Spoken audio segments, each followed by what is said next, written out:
Don't forget to subscribe and spread the word about this video. And check out my Instagram at GeekdomBigD. Welcome to my review of Dragon Ball Super episode 39, entitled Seichoshita Tokitobashi no Hangeki Deruka Goku no Arata na Waza, which translates directly to a fully developed time skip counterattack. Is it coming? Goku's new technique. And last week, of course, we left off with Goku versus Hit. Hit used his Tokitobashi technique, which, by the way, literally translates to time skip. So from now on, I'm probably going to refer to it as the time skip technique. I'm pretty sure that when it gets dubbed, they're going to call it just the time skip just to make it easier. But now you know. And Goku figured it out, apparently, and promised to go all out. And that brings us here to episode 39. Guys, I am completely out of breath. I'm done. Shoot me in the face. If you did not watch this episode of Dragon Ball Super Live and you are a Dragon Ball fan, not even a super hardcore, just a relative somewhat hardcore fan, I legitimately feel bad for you. This episode, I'm at a loss for words. I am at a loss for words. This was the best episode of Dragon Ball Super by far. By far. Like, some episodes have come close. This right here was the best episode of Dragon Ball Super we have seen thus far, and it's going to be quite hard to top. I'm out of breath. I'm just legitimately out of breath. All right. If you thought that the Vegeta Kaba episode was some old school Dragon Ball and Dragon Ball Z level shit, this episode was literally just everything that I love about this freaking series that I grew up falling in love with was in this episode. I literally was almost to the point where I was in tears as to how amazing this episode was. If you have not seen this episode, finish the review that I'm going to give and watch it. Even if it's not subtitled, you need to watch this episode. So, all right, let's talk about the episode. So it starts out with Goku going right into SS Blue. Just right into SS Blue.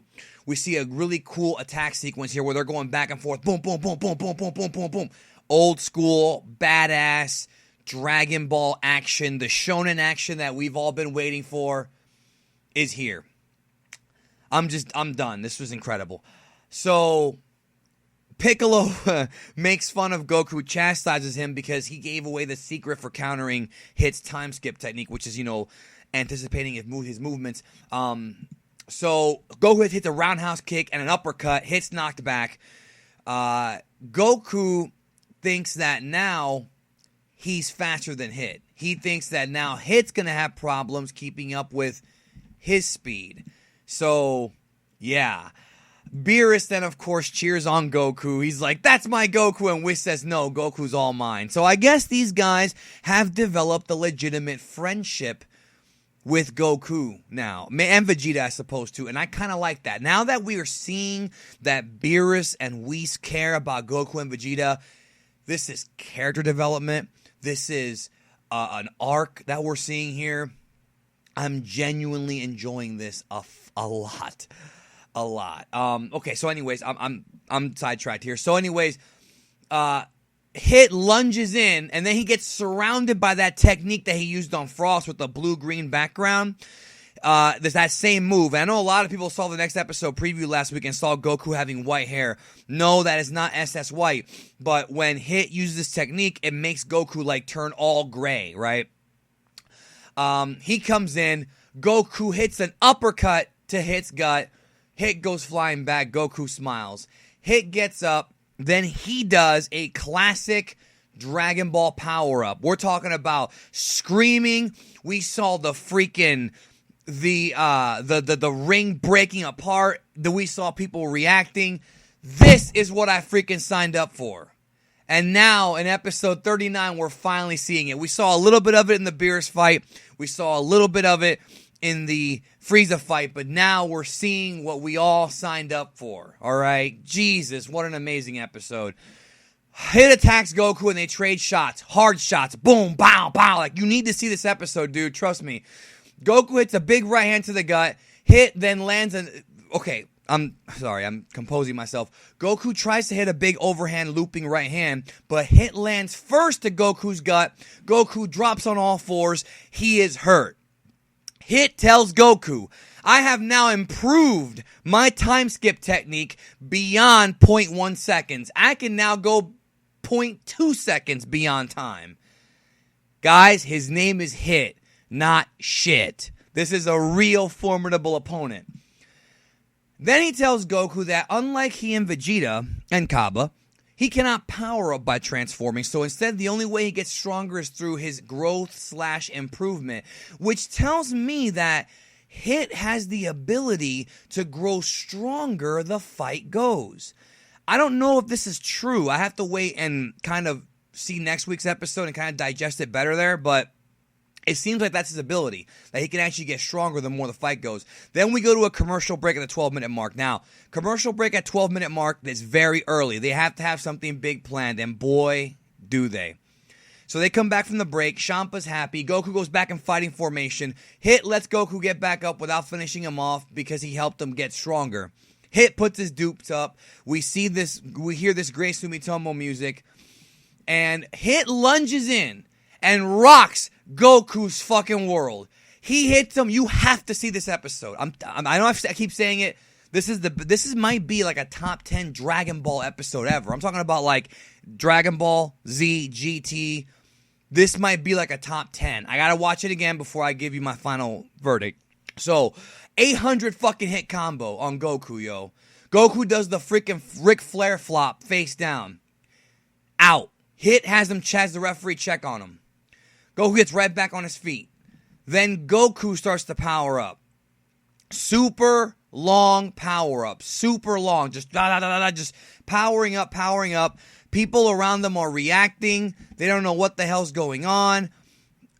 It's madness. It's what Dragon Ball should be, okay? And again, I'm going to rewatch this episode again because I was focused more on the visuals than the audio. So later this week, I'm going to go back and watch the episode when I get the high-quality version and really, really enjoy it because the visuals, the animation in this episode and the art is top-notch. The best. I'm telling you, everything about this episode is the best so far. So Goku gets a blue aura, right? And now you're starting to see a little bit of reddish purple. Super long Dragon Ball power up. Then he powers down.